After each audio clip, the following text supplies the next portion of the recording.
जय श्री राम। दोस्तों, आज आपके सामने मैं एलोपैथ और आयुर्वेद के विषय में कुछ बातें करूंगा कि एलोपैथ अच्छा है कि आयुर्वेद। देखिए, मैं किसी की बुराई तो करूंगा नहीं, लेकिन दोनों के बीच का मैं फ़र्क बता देता हूं कि आयुर्वेद जो है उसका स्थान अलग है और एलोपैथ जो है उसका स्थान अलग है। एलोपैथ आर्टिफिशियल साइंस है और आयुर्वेद हमारे देश की ऐसी धरोहर जो ऑर्गेनिक है, मतलब जो हमें प्रकृति देती है वो आयुर्वेद है।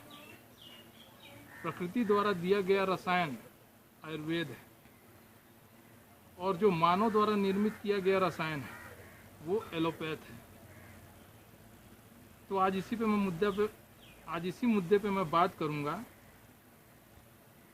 कि दोनों में सबसे अच्छा कौन है। तो इसके लिए सबसे पहले तो मैं एक आपको उदाहरण देता हूँ, अपना खुद का एक्सपीरियंस बताता हूँ जो मेरे साथ घटा है। तो बात उन दिनों की है, मैं जब छोटा था तो मुझे एक बीमारी हो गई थी जिसका नाम था गठिया। अब गठिया रोग हो जाने से मैं बहुत परेशान रहने लगा। ये जोड़ में दर्द होता था, जहाँ जहाँ ज्वाइंट्स है वहाँ पेन होता था। ये पूरा चलने फिरने में, उठने बैठने में बहुत तकलीफ होती थी। मैंने डॉक्टर के पास गया, डॉक्टर को दिखाया, डॉक्टर देखे, रिपोर्ट्स निकाले। उनको रिपोर्ट में कुछ मिला नहीं, बोले नॉर्मल है। मैं भी परेशान हो गया कि भाई नॉर्मल है तो फिर दर्द क्यों हो रहा है। तो उनसे पूछने के बाद उन्होंने कहा कि, बहुत देर सोचने के बाद कहा कि पेन किलर खाओ, ठीक हो जाएगा। तो उन्होंने पेन किलर लिख दिया, मैंने खाना शुरू कर दिया। फिर पेन किलर खाते खाते भी ठीक नहीं हुआ, फिर डॉक्टर को दिखाया। डॉक्टर इंजेक्शन लिख दिए। एक पेनिडोर नाम का इंजेक्शन आता था। अब इंजेक्शन को भी लगाए जो 21 दिन में लगती है। अब इंजेक्शन लगाने पे भी कोई राहत नहीं। जब इंजेक्शन लगे तो 1-2 दिन ठीक रहता था, उसके बाद फिर दर्द चालू हो जाता था। लेकिन इसका मतलब पूर्ण रूप से इलाज मेरे को एलोपैथ में नहीं मिला। बहुत सारे हॉस्पिटल्स बदले और बदलते गया। डॉक्टर लोग पेन किलर ही लिखते थे। जिस हॉस्पिटल जाता था उस हॉस्पिटल में एक अलग अलग पेन किलर लिख देते थे और मैं वो पेन किलर खाता था। तो करीबन मैं 10 साल तक पेन किलर खाया और पेन किलर खाने से मेरे साथ बहुत बड़ा ट्रेजेडी हो गया। आप देख रहे होंगे कि मेरा दाढ़ी बाल सब पक गए हैं। एक छोटी उम्र में ही पक गया। मैं 20 साल पहुँचते पहुँचते मेरी दाढ़ी बाल सब पक गई, सब सफ़ेद हो गए। हार्मोन्स डिस्टर्ब हो गया मेरा। क्यों? क्योंकि मैंने मेडिकल साइंस का ड्रग्स से बना हुआ दवाई ली।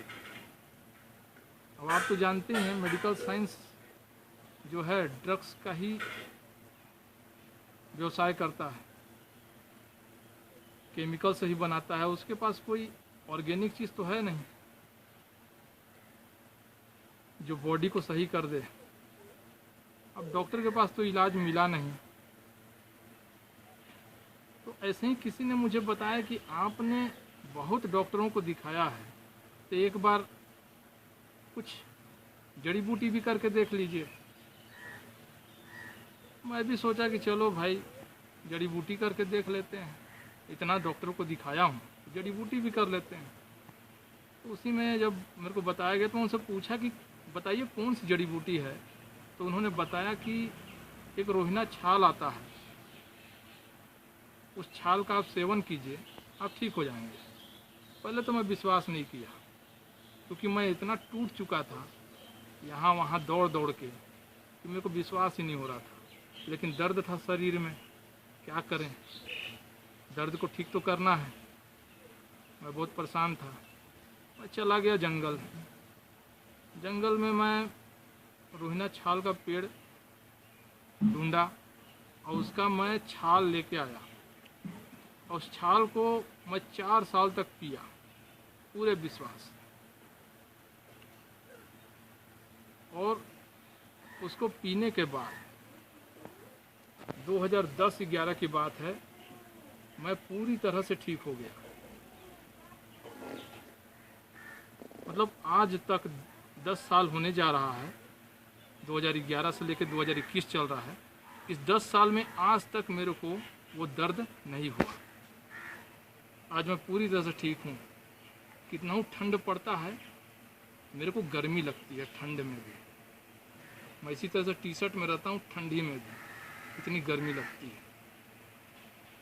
तो उस समय से मैं जाना कि आयुर्वेद भी एक ऐसी चीज़ है जैसे ठीक हो आदमी निरोग हो जाता है। उससे पहले मैं आयुर्वेद को नहीं जानता था। तो दोस्तों, यही था आयुर्वेद और एलोपैथ के विषय में बात।